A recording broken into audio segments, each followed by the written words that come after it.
This is a video about the search element, an element that allows us to search inside a layout.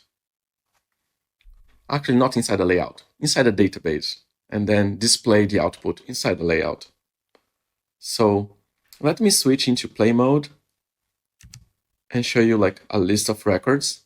This is a layout, by the way. If you don't know how they work, you can watch the layout video on this playlist. And this is a form. You can also learn more about forms on the same playlist.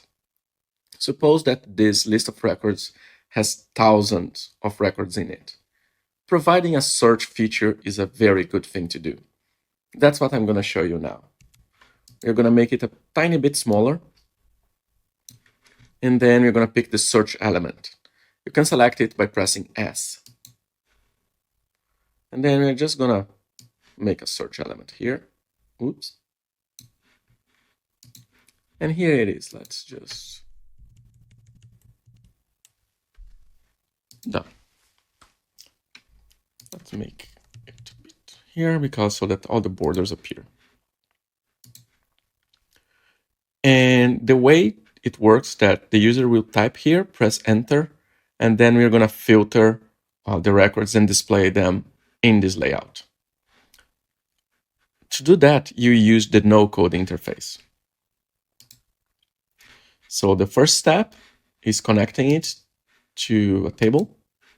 And then there's an input and an output. The input is what to do with the user input, whatever they type in the search field. So what we do is that we make a query. Let's, for example, search the name. So you're searching the name. These are the operators. So that's basically how do you compare the records to make sure you find the records you need. And you can learn more about them in our documentation at docs.apply.io. This is the contains operator. And you're going to select the user input. So basically, look for records that contain whatever the user typed there in the name key.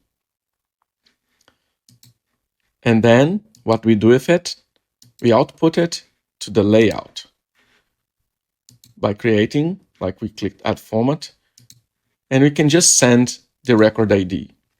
What that means is that it will create a list of record IDs and send it to the layout, and the layout knows what to do with it. Let me show it working. Here we are, our list of records. If I type a name here, we can search it.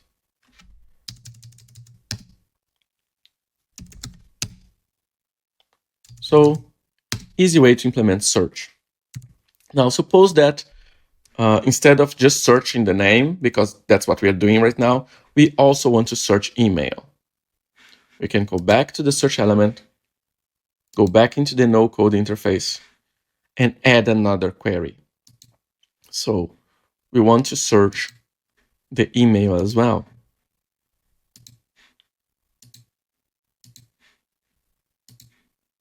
So if the email key contains whatever the user input.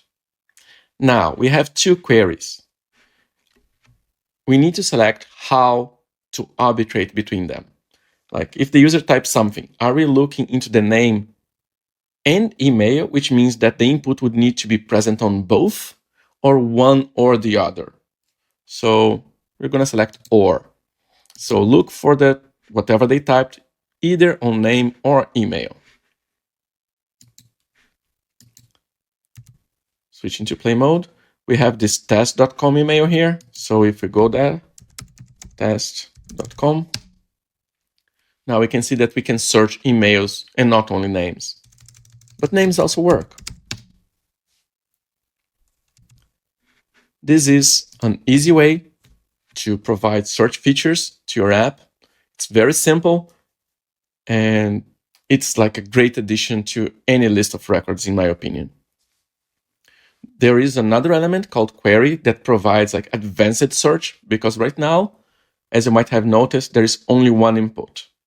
Suppose that you want to add like advanced search feature where you have like multiple fields to search, like a field for name, a field for email, and you want to work with that, you probably use some app that had these forms for searching that allowed you to fill multiple items. This is like quite common in vertical markets. That's a different element. That's not this element, it's the query element, and you should watch the query element video in this playlist.